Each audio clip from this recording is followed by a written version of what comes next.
Queria fazer uma breve introduçãozinha a esse tema e a esse autor. Talvez vocês não estejam todos conhecendo o suficiente, mas Meade é o autor deste livrinho que tem na editora Teosófica, O Hino de Jesus, e outros tantos, também em português, tem mais alguns que vai aparecer na sequência aí. É um autor que trabalhou muito com Blavatsky na Inglaterra, na parte intensa, quando Blavatsky vivia em Londres. Na verdade, o meu contato com a obra do Meade ocorreu em dezembro de 1980, quando um senhor, que está o nome dele ali na biblioteca, Lourenço Borges, me apresentou este autor e as obras. E a partir daí eu percebi que ele contribuía bastante com as origens do cristianismo. A gente vive no mundo cristão, ocidental, Brasil, e muitas vezes a gente não entende bem o cristianismo.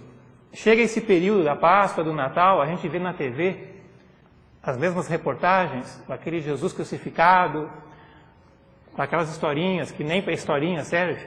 Não é história, não é esotérico, não é filosófico, são parábolas que a tradição ortodoxa vai criando com o passar dos tempos. O Meade foi um investigador profundo, que trabalhava com Blavatsky e ajudou ela, inclusive, em alguns aspectos, nessa investigação dos começos do cristianismo. Então é sobre isso que a gente vai falar. A Cruz de Luz é o nome que eu estou dando para um pequeno texto que o Meade escreveu, que é a continuação deste aqui.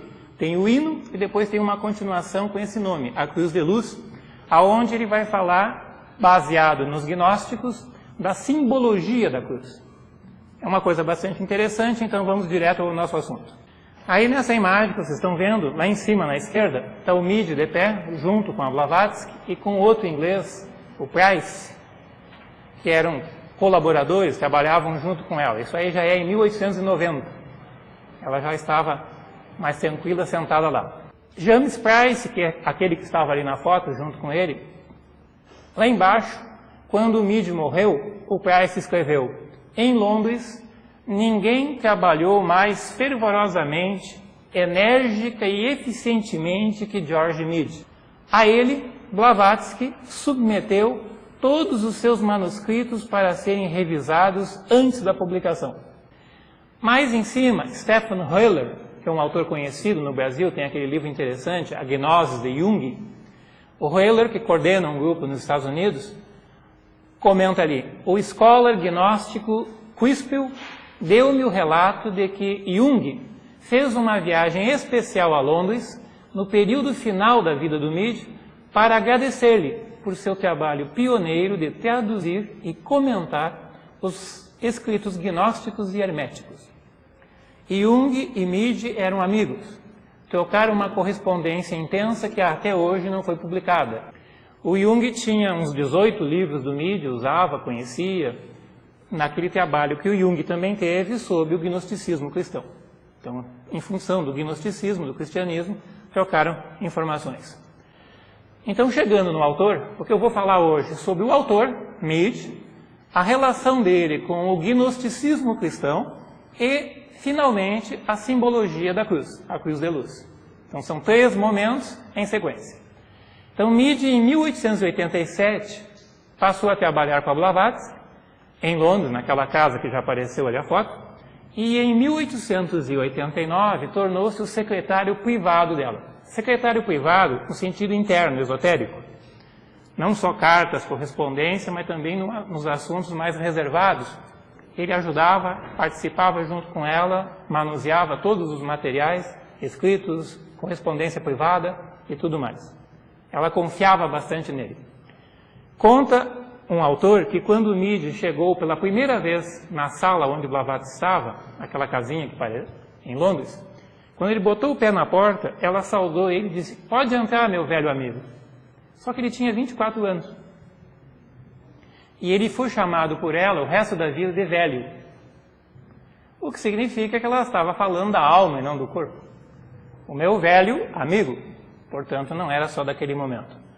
Meade ajudou ela na edição da Doutrina Secreta, da Voz do Silêncio, atuou na loja Blavatsky, que foi criada em homenagem a ela, trabalhou com a Blavatsky na Sociedade Teosófica Europeia, que aqui no Brasil pouco é conhecida. seção europeia, da qual Blavatsky era presidente e o Midi o secretário. Também, nos artigos, notas sobre o Evangelho de João e comentários à Cristosofia, que Blavatsky depois publica, ele também ajudou na elaboração. E Blavatsky criou um grupo em 1889, um grupo muito interno, muito privado, bastante profundo, com 10 membros, depois mais 2 no final, 12, aonde ele foi um dos 3 primeiros que ela convidou. Era um grupo reservado, privado, à parte, um grupo de aprofundamento, que trabalhava muito com o gnosticismo e com o budismo tibetano, com o Dharma secreto, vamos chamar assim, a parte mais profunda. No início de maio de 1891, e bem no início, porque Blavatsky morreu no dia 8 de maio, 2, 3 dias antes da morte de Blavatsky, Midi fez um voto na sala deste grupo privado, que tinha uma sala bem reservada. Então, nessa sala, numa reunião reservada, Midi fez um voto com ela e com alguns amigos espirituais da Blavatsky. O voto era o seguinte: uma tentativa de recuperar o gnosticismo cristão, continuando o esforço feito por Blavatsky em Isis Sem Véu. Porque ela tinha começado naquela obra, Isis Sem Véu, tratando das tradições do Ocidente, filosofias, religiões ocidentais. Depois, na Doutrina Secreta, tratou de questões mais orientais. E aquele trabalho que ela fez na obra Isis Sem Véu, de retomar o cristianismo mais profundo, especialmente o cristianismo das origens, isso ficou parado pelo caminho. Ela própria não continuou. Então o voto do Midi era retomar esse trabalho que ela tinha começado. A retomada da escola de Jesus. E ao mesmo tempo ele também deveria preparar material de estudo para facilitar o renascimento da gnose e do gnosticismo cristão, que segundo Blavatsky ocorreria no século XX. Isso era 1890. No caso agora 91. Então, de algum modo, ela sabia que alguma coisa a mais ocorreria. Então, no século XX, houve descobertas de materiais importantes, especialmente no Egito. Muitos textos do antigo gnosticismo foram descobertos, manuscritos importantes, depois os papiros do Mar Morto em Qumran, na Palestina, mas especialmente no Egito, realmente surgiu um material muito importante, que faltava uma informação de contexto. A parte histórica, quem é aqueles autores, a escola de Jesus, os personagens. Então é isso que o Midi foi fazer, já a partir de 1891, 92, preparar um material que informasse melhor quem são os gnósticos, quem são os principais autores do passado. Do famoso Tratado dos Gnósticos, Cristo e Sofia. Uma tradução feita inicialmente do latim para o inglês. Mais adiante, ele refez essa obra, traduzindo do alemão para o inglês, e não do latim. A edição alemã do século XX era mais adequada. Essa é uma obra importantíssima que divulga o pensamento dos gnósticos. E em 1900, uma outra obra também volumosa e importante, Fragmentos de uma Fé Esquecida, que situava a gnoses, os gnósticos e o movimento filosófico gnosticismo. Quem são os personagens, os principais textos e um apanhado de todos os textos importantes que naquele momento existia.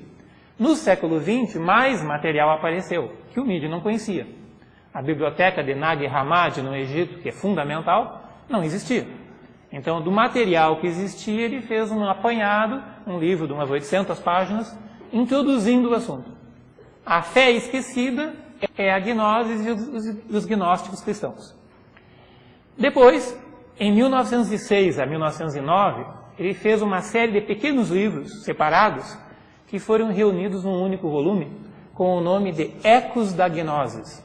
São 11 pequenos tratados traduzidos e comentados relacionados aos gnósticos, aonde inclui o hino de Jesus, inclui a crucificação gnóstica que eu vou comentar, e outros textos importantes. A partir de 1909 até 1930, o Midi passou a atuar na Sociedade da Busca, e ele criou uma revista chamada Quest, uma revista sobre uma temática filosófica e esotérica ocidental, com muitos colaboradores importantes, gente muito famosa publicava nessa revista, que ele era o editor da revista. Bom, aqui vou fazer referência então a algumas obras algumas obras que ele escreveu sobre esse assunto. Ele tem outras obras importantes de outros assuntos. Então aí eu estou citando obras mais relacionadas ao cristianismo e ao gnosticismo cristão. Em 1992, Simão o Mago, o grande discípulo de João Batista e também discípulo de Jesus, um famoso pensador antigo. Em 1896, então, a primeira edição de Teosofia, Fragmentos de uma Fé Esquecida já foi referida, Hermes Trismegisto, são 3 volumes, com a tradução do Corpus Herméticos e comentários importantes. Ecos da Gnose, essa coleção, que inclui o hino, a crucificação gnóstica, o hino da veste de glória, a gnosis da mente, hinos de Hermes e mais 6 textos, algumas aventuras místicas, que são artigos interessantes, antigas e novas buscas, aonde tem um texto super importante, onde ele define o que é gnosis, o que é e o que não é. A antiga gnosis e o movimento antigo chamado gnosticismo. Esse título, O que é gnosis, alguns anos atrás eu publiquei nesse livro aqui, A Gnosis Viva do Cristianismo Primitivo. Depois, mais ao final da vida do Mídio, ele trabalhou também com o João Batista e publicou o livro O Gnóstico João Batista. Um livro muito interessante, mostrando a relação dos seguidores do João Batista, os mandeanos, com os essênios e depois, mais adiante, com os maniqueus, o maniqueísmo. Então, fazendo a relação essênios, mandeanos, maniqueus. E mostrando que o João Batista, além de pregar no deserto, nas margens do Rio Jordão, ele vivia na comunidade de Qumran e foi o sucessor do mestre da retidão dos essênios. O grupo famoso dos essênios teve um fundador, que é conhecido como o mestre da retidão, e agora, no século XX, foi descoberta então a biblioteca dos essênios, os manuscritos do Mar Morto. Então, esse assunto diz respeito ao João Batista. E o último texto, a dança sagrada no cristianismo. Os gnósticos ofitas são os verdadeiros cristãos primitivos, o núcleo original da escola de Jesus na Galileia. Jesus viveu entre os essênios, depois ele sai dos essênios, volta para a Galileia, sua terra natal, e lá na Galileia ele cria uma pequena escola, restrita, reservada e avançada, que foi conhecida como a Escola de Jesus ou a Escola dos Ofitas. Já explico por que esse nome um pouquinho depois. Essa escola era derivada dos nazarenos, essênios, gnósticos. É uma tradição que vai em sequência. Os nazarenos, os iniciados nazares, e Jesus, um verdadeiro nazareno. Daí depois a Bíblia mexeu e transformou de Nazaré. Era Jesus o Nazareno, que depois ficou então como se fosse de Nazaré. Na verdade nem existia Nazaré no tempo que ele nasceu. Nazaré é uma vila posterior. Os cristãos primitivos separaram-se dos essênios. Então Jesus esteve nos essênios quando volta do Egito. Vocês sabem que dos 12 aos 30 anos a Bíblia não tem nenhuma linha sobre Jesus. Nada sobre ele. Se bem que antes também tem muito pouco. Mas dos 12 aos 30 anos não tem nada. É o tempo que ele esteve fazendo um estudo, uma vivência, um retiro de 18 anos. Em Alexandria e no Alto Egito. Luxor, Tebas e outras regiões, Heliópolis, e especialmente um bom tempo na região de Alexandria, onde foi criada uma filial dos essênios, os terapeutas. Então aí nós temos a relação essênios e terapeutas e esse tempo que Jesus esteve no Egito. No Egito é super conhecido hoje. Se vocês um dia visitarem o Egito, qualquer turista fica sabendo que Jesus esteve, aonde esteve, tem os mapas, tem os desenhos, as cidades que ele andou, a peregrinação que ele fez. É super conhecido esse assunto. Mas depois, então, isso ficou um pouco esquecido e a ortodoxia oficial, as igrejas oficiais, perseguiram os gnósticos, mas Blavatsky fala que a gnose baseada na ciência secreta ainda vive e algum dia iria reaparecer. Num outro texto dela, O Caráter Esotérico dos Evangelhos, Meade também leu com muita atenção e deu mais algumas boas informações.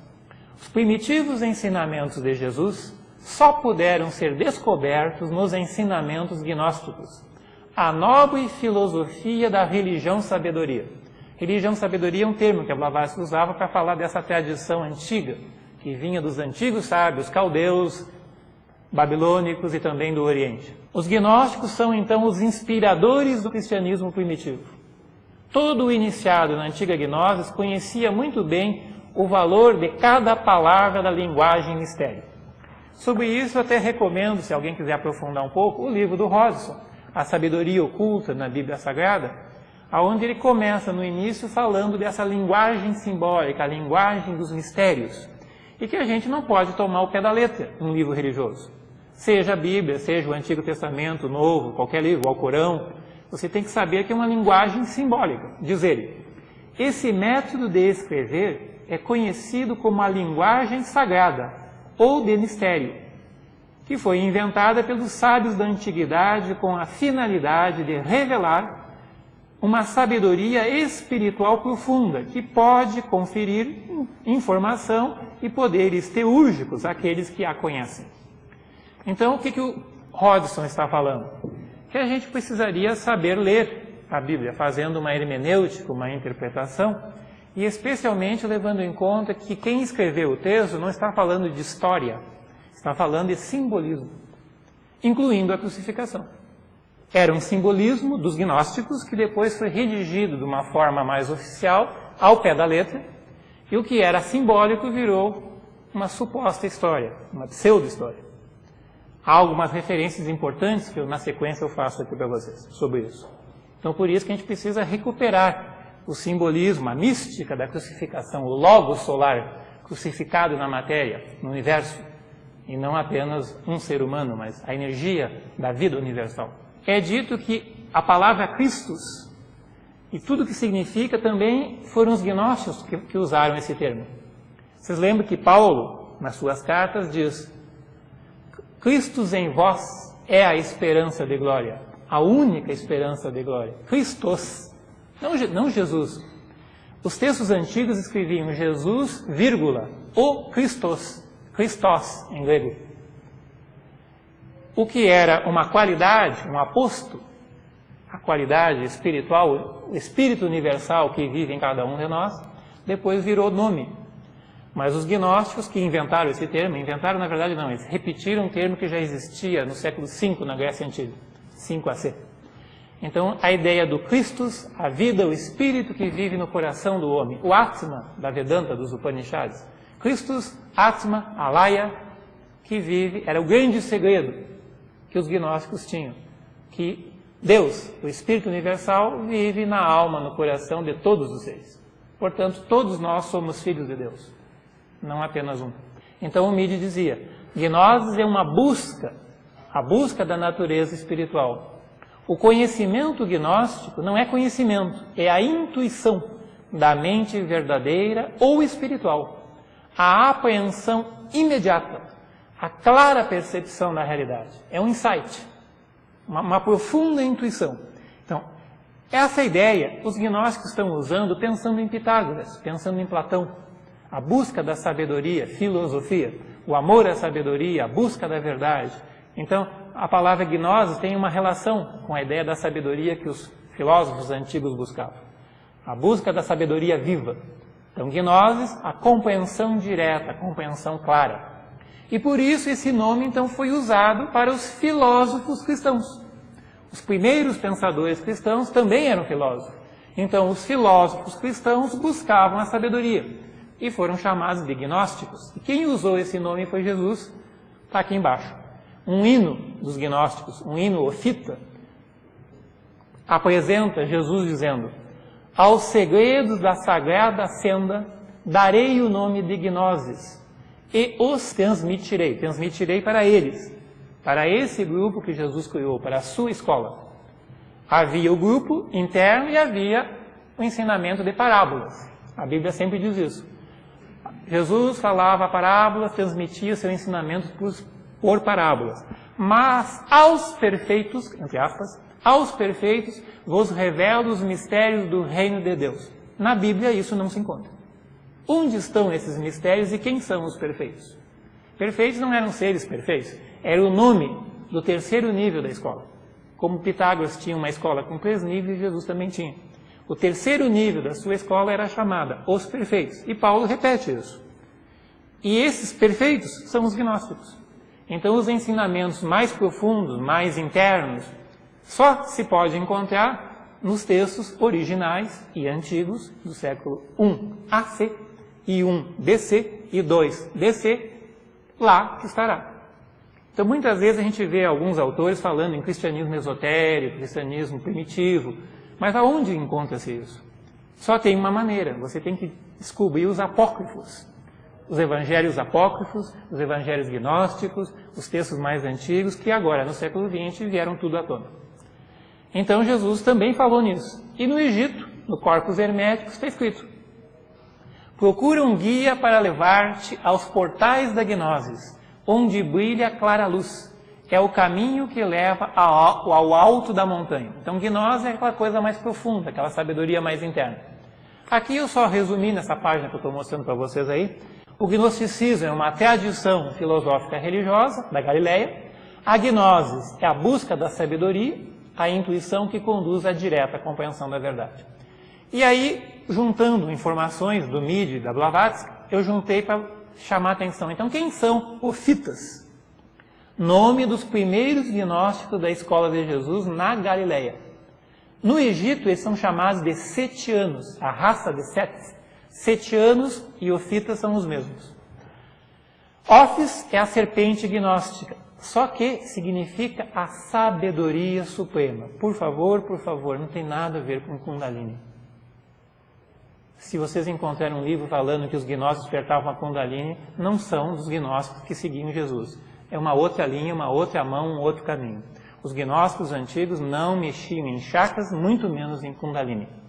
É apenas o símbolo que Moisés usou, o símbolo da sabedoria, o caduceu de Moisés. A sabedoria perfeita, sabedoria suprema. Então, Ofissofia, a sabedoria das serpentes, a ciência secreta dos Mahatmas. Ou, traduzindo, as serpentes são os grandes sábios, nagas, serpentes, sábios, ou os grandes iniciados. Portanto, a gnose dos ofitas é a gnose secreta transmitida por Jesus aos perfeitos, aos avançados discípulos dele. E o próprio Jesus falou, a gente encontra tanto em Tomé como em Mateus 10, 16, e no Evangelho de Tomé, passagem número 39, a famosa frase: sede sábios como as serpentes e inocentes como as pombas. Inocentes ou pacíficos como são as pombas. Aí vem o símbolo da paz. Pombas, paz. E sede sábios como são os iniciados, os Mahatmas. Sede sábios como são as serpentes. Jesus falou isso para os discípulos, não era para as multidões. Então, para os discípulos buscarem o caminho da senda mais profunda, da senda mais direta. Então, uma frase interessante. Terminando essa introdução, e aí vamos para a Cruz de Luz na sequência seguinte, coloquei alguns textos desses antigos gnósticos. São alguns, tem muitos mais. Os textos dos ofitas. Cristo e Sofia foi encontrada no século XVIII no Egito, foi levada para Londres, mas só no século XIX é que foi feita a primeira tradução. E no século XX, 1945, foi encontrada a biblioteca de Nag Hammadi. Nag Hammadi é uma cidade na beira do Nilo, onde encontraram alguns livros antigos. O Apócrifo de João, numa outra versão, Apócrifo de Tiago, Livro de Tomé, Apócrifo de Tomé, veja que são dois livros, o livro e o Apócrifo de Tomé. Evangelho de Filipe, Evangelho dos Egípcios, Apocalipse de Paulo, Diálogos do Salvador, e assim vai. Então tem muitos textos que vieram à tona. E a escola dos ofitas, a escola de Jesus, então nós temos nessa escola alguns dos principais discípulos do Mestre, que viveram com ele, que conviveram com ele, que dialogaram com ele.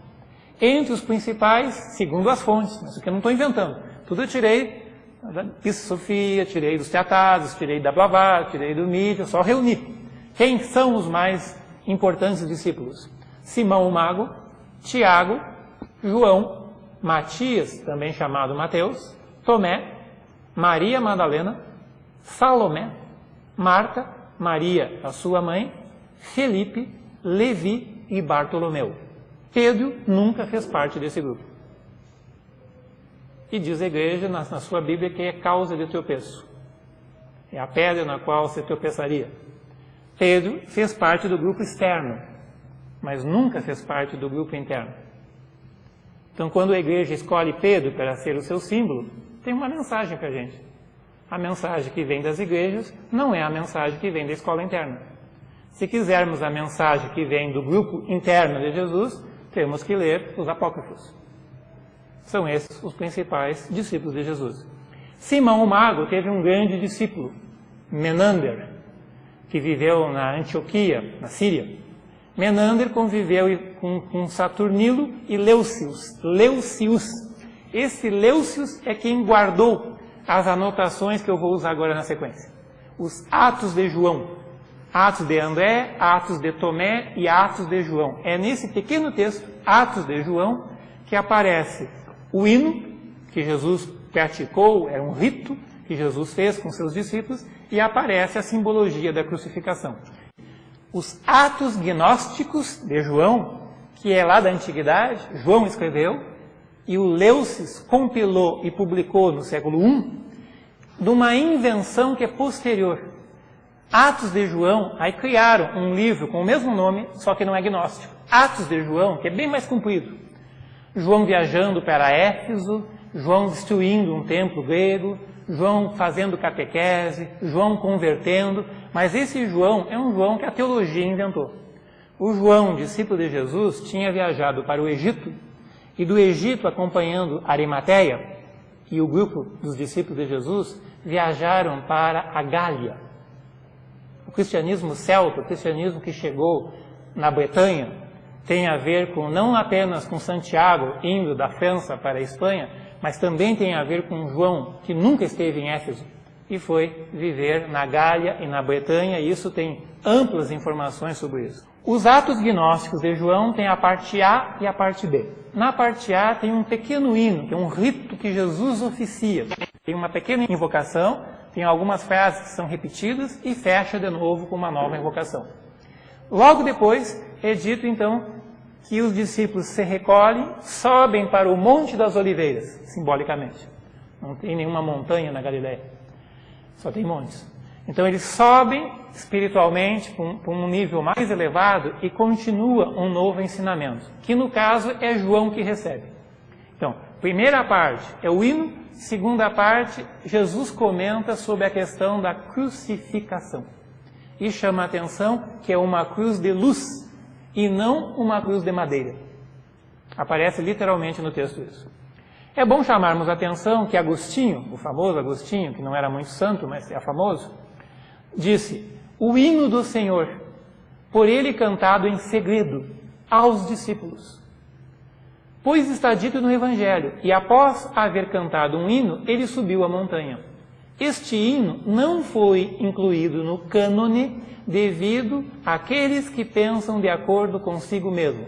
Esses são os gnósticos. Não foi colocado no cânone porque os gnósticos usavam muito esse texto, o hino. Aí na hora que fizeram o cânone, deixaram de fora. Então veja que Agostinho está confessando que o hino fez parte dos ensinamentos antigos. Mateus fala a mesma coisa, Marcos fala a mesma coisa. Após cantar um hino, eles saíram em direção ao Monte das Oliveiras. Então esse hino é a primeira parte. A cruz de luz é a continuação. Uma cruz que vai do chão da terra até o céu. Uma cruz que é luminosa. Uma cruz que tem a multidão embaixo e lá no alto só os perfeitos. João, na verdade, foi elevado. É um estado meditativo contemplativo. E João, então, tem a visão da cruz. E ouve o ensinamento do seu guru, do seu tutor, do seu mestre. No primeiro momento, João se recolhe, triste com a morte de Jesus, que foi séria, que foi grave, que foi complicada, mas não foi um pouco diferente da versão tradicional. E após ter dançado conosco é o hino. O Senhor se foi. E nós nos afastamos, cada um para o seu lado. Eu, embora o tenha visto sofrer o início de sua paixão, não pude permanecer até o fim, mas me recolhi ao Monte das Oliveiras. Então João está lá, quieto, sozinho e recolhido. E quando ele foi enforcado ou pendurado na árvore da cruz, na 6ª do dia, meio-dia, as trevas cobriram toda a terra. Simbolicamente, houve uma escuridão, porque um mestre da luz estava perdendo a sua vida. Porque as forças das trevas estavam destruindo um ser da luz. O velho combate que os essênios falavam, luz e trevas, os filhos da luz, os filhos das trevas, e um tremendo combate que aconteceu. Ele fala que houve uma morte e que depois da morte Jesus foi pendurado na árvore da cruz. Se alguém é pendurado numa árvore, dá um formato semelhante a alguém numa cruz. A árvore tem um tronco, tem galhos. Aí vem o assunto em si. Aí o João continua. Meu Senhor Jesus, permanecendo no meio da caverna. Caverna é a coisa, é o lugar, o espaço onde a luz se mostra. Então está falando de algo interior. Permanecendo no meio da caverna, preencheu-a toda de luz e disse, João, para a multidão lá embaixo, a Jerusalém terrestre, eu estou sendo crucificado, aparentemente. Mas para ti agora eu falo. Dá ouvidos ao que eu vou dizer. Fui eu que ordenei à tua mente, ao teu coração, que subistes a esta montanha, para que pudesses ouvir o que um discípulo deve aprender do seu mestre.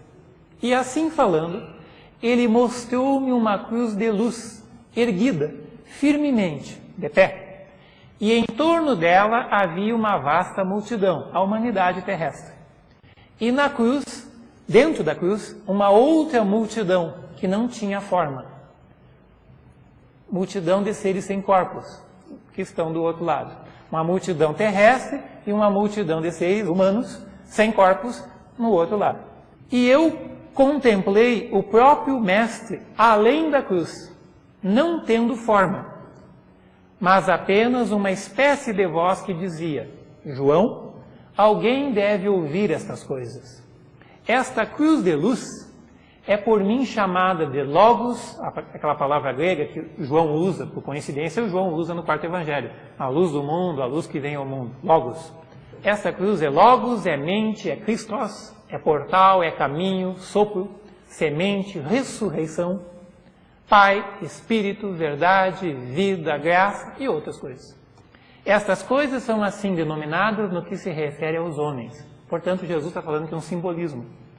É o símbolo da ressurreição, é um símbolo de luz, é um símbolo de vida, e assim vai. E a própria crucificação do Logos que se manifesta no universo. Esta cruz tem sido o meio de cruz iluminar todas as coisas, pelo Logos. Mas essa não é uma cruz de madeira. Esse textinho aqui é do ano 40 e poucos do século I, supostamente original. Mas esta não é uma cruz de madeira. A multidão em torno da cruz é a natureza inferior. Quando a natureza superior for elevada, então tu aqui no caso é o João, te transformarás nela, natureza superior. E não mais serás o que és agora, mas estará acima deles a multidão. Como eu, Jesus, estou agora. Então ele está dizendo que o João tinha que seguir o mesmo caminho e fazer o seu avanço na senda. Não te prende aos muitos e dá pouca atenção àqueles que estão desprovidos do mistério. Mistério é o ensinamento interno, a simbologia profunda, o ensinamento que a escola recebia. Os muitos, os que estão do lado de fora, os profanos. Não te prende a eles. Aquela paixão que mostrei a ti e aos outros dançando, o pequeno rito chamado hino, quero que seja proclamado como um mistério, ou proclamado um mistério, um ensinamento reservado. Por isso, não era tão divulgado na antiguidade. O que sou, isto somente eu sei, e ninguém mais. Compreende em mim o tormento de um Logos. O Logos que vem a vida universal que se manifesta na matéria. E tendo dito tais coisas a mim, foi elevado. Se recolheu, se retirou. Então, o que acontece? De algum modo, Jesus morreu. Dizem os judeus que é apedrejado. Diz o Talmud que é apedrejado. Diz Geoffrey Hodgson, o famoso autor teosófico, que é apedrejado. E que tudo isso teria ocorrido, historicamente, no século I AC. Pois já faz alguns anos que você tem essa ideia que a data, o nosso calendário está um pouco errado e que Jesus teria vivido um tempo anterior. Começou se falando 4 AC, 7 AC, 12 AC, 15 AC, e com a descoberta dos manuscritos do Mar Morto, que os testes de carbono 14, estudos linguísticos, uma série de material, aonde João Batista aparece claramente, aquele material é do começo do século I AC até o meio do século I AC. E é totalmente claro e evidente que João Batista viveu lá nos inícios do século I AC. Se Jesus conviveu com ele e foi batizado por ele no Mar Morto, no Rio Jordão, supõe-se que tenha que ter vivido no mesmo século. Tendo Jesus vivendo nos essênios e tendo escrito e ensinado dentro dos essênios, há uma série de informações que concordam com o Talmud e concordam com as pesquisas que o Geoffrey Hodgson fez. Eu tenho aqui, depois eu faço referência a um livrinho onde o Geoffrey Hodgson investigou sozinho o assunto da época de Jesus. Então, para quem estuda com mais profundidade, hoje está bem razoável, para não dizer quase que definitivo, que Jesus nasceu, viveu e morreu no século I AC. A história dos 33 anos também é simbólica.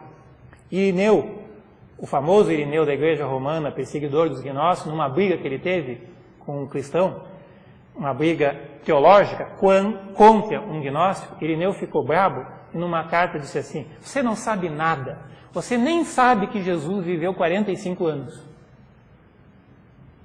Talvez ele soubesse, porque eles tinham os materiais que estavam guardados e recolhidos. Ele afirma isso e está reproduzido em alguns textos. Então tem algumas coisas, além de Marrakech, que os cristãos ainda não estudaram direito, e a sociedade teosófica, teoricamente, deveria estudar as religiões e as filosofias do planeta, poderia, já que estamos no Brasil e no mundo ocidental, aprofundar um pouco isso.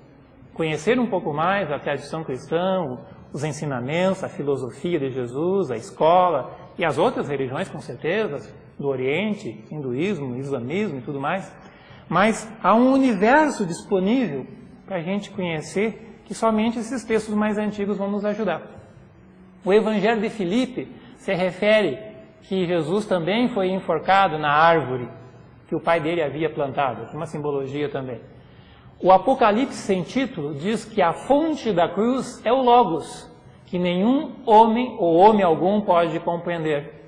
O Evangelho dos Egípcios, descoberto no Egito, agora no século XX, diz: o Logos é simbolizado por um tronco reto. A peça cruzada é considerada como representando a natureza humana. A luz que vem do alto e na horizontal o homem, a natureza humana. E naquele famoso desenho do Leonardo da Vinci, o homem de pé com os braços abertos, formando uma cruz. E os antigos Rosa-Cruzes alquimistas do século XVI e XVII, quando faziam o seu símbolo, colocavam uma cruz e a rosa no centro da cruz. Uma cruz com uma rosa no centro. Aquela rosa significando o coração. E dentro da rosa um diamante. Se a gente pegar no budismo, Avalokiteshvara segura um diamante na frente do coração e ele irradia luz. Avalokiteshvara simbolizando a compaixão. Jesus, o mestre do amor e da compaixão. Então a gente vê que tem certos símbolos que são repetidos. E a ideia então da luz universal que vem ao mundo e se manifesta no centro. No centro, que é o coração, que é a rosa de Sharon, a rosa que emite o seu perfume. Então os antigos Rosa-Cruzes, os verdadeiros, não existe mais nenhum Rosa-Cruz verdadeiro desde o século XIX. Existe hoje em dia no Brasil 9, 10 movimentos pseudo-Rosa-Cruz, mas os antigos Rosa-Cruzes, que eram profundos e alquimistas, falavam desses assuntos. Uma outra passagem importante, para a gente fechar o tempo, Atos de André, que faz parte da mesma coleção de João. Olha como é bonito isso. Jubiloso venho a ti, ó cruz, doadora de vida, cruz que eu sei ser minha. Eu conheço o teu mistério. A tua cabeça, da cruz, ergue-se para o céu, para que pudesse ser o símbolo frontal do Logos celestial. Tuas partes médias estão estendidas para a direita e para a esquerda. O teu pé está assentado na terra, mergulhado na profundeza, para que possas puxar para cima aqueles que estão abaixo, mantidos nas regiões inferiores. Ó cruz, tu árvore que dás vida, de raízes plantadas na terra.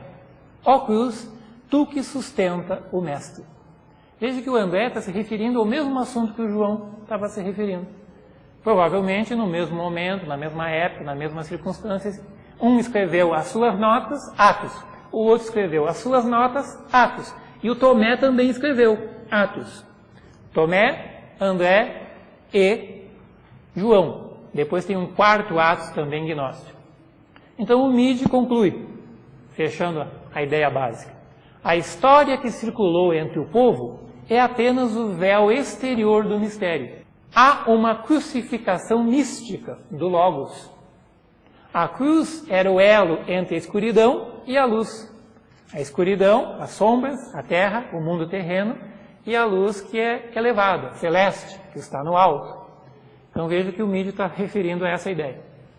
E aqui, pegando o meio, tem muitas passagens, pegando aqui no centro, o mistério da cruz é o mistério do Logos, crucificado na matéria.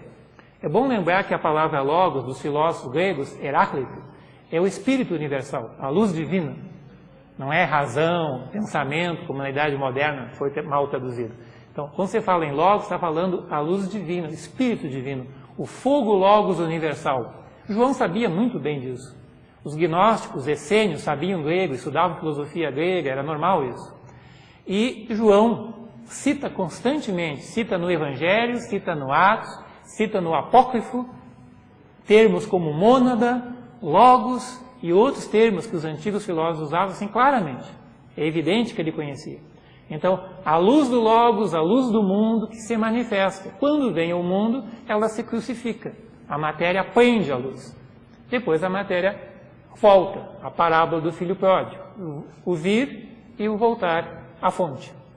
A visão da cruz é um símbolo vivo. O brilho da cruz é a energia do Logos.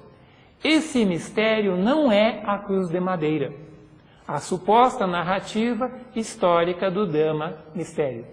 Drama-mistério significa um ensinamento que era simbólico, que você tem que ir além das palavras, além da primeira versão.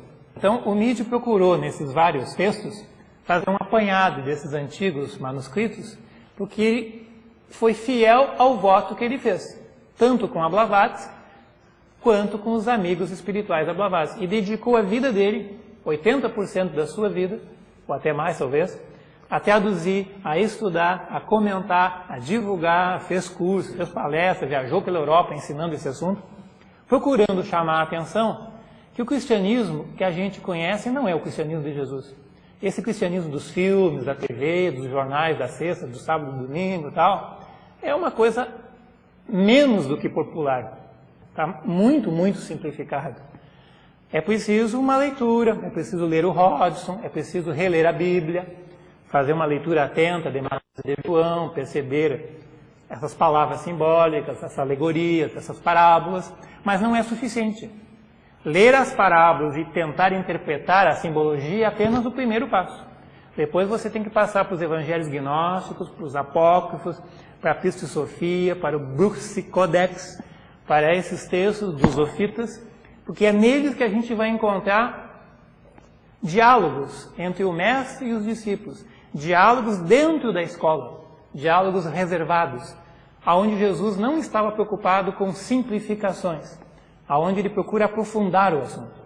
E aí há um mergulho no hermetismo, na filosofia antiga, na filosofia grega ao mesmo tempo. Porque os gnósticos são herdeiros dos nazarenos, dos essênios, dos antigos filósofos, dos caldeus e de todos aqueles do passado. Então, isso que o Mide tentou realçar para a gente. Obrigado.